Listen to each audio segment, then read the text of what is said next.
Yeah, so like humans throughout history have tried to like I said, tried to. The problem that we have now with humans trying to redefine their own reality is not a new problem. Absolutely. It's been happening since the fall in Genesis 3, upwards of 10,000 years ago. Whenever we say Yep. that it likely occurred, going based off inference of records. Um, prior to Noah, because really Noah is kind of when we have the earliest records. Because everything prior to that was destroyed by the flood. At least that's what Christians believe.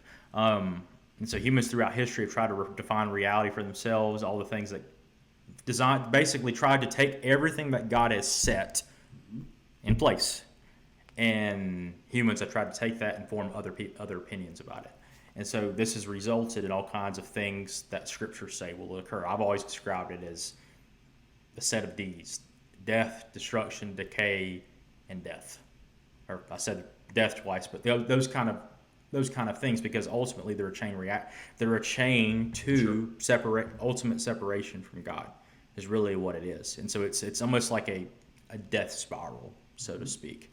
And so the repeat cycles of history mankind often attempts to define morality for themselves are extensions of the rejection of God. This is within the chain of events that come from the original sin in Genesis 3, and the morality that upholds society is undermined, causing the nations to descend into ideological competition and ultimately Yes. domination, leading to tyranny. Yep. And so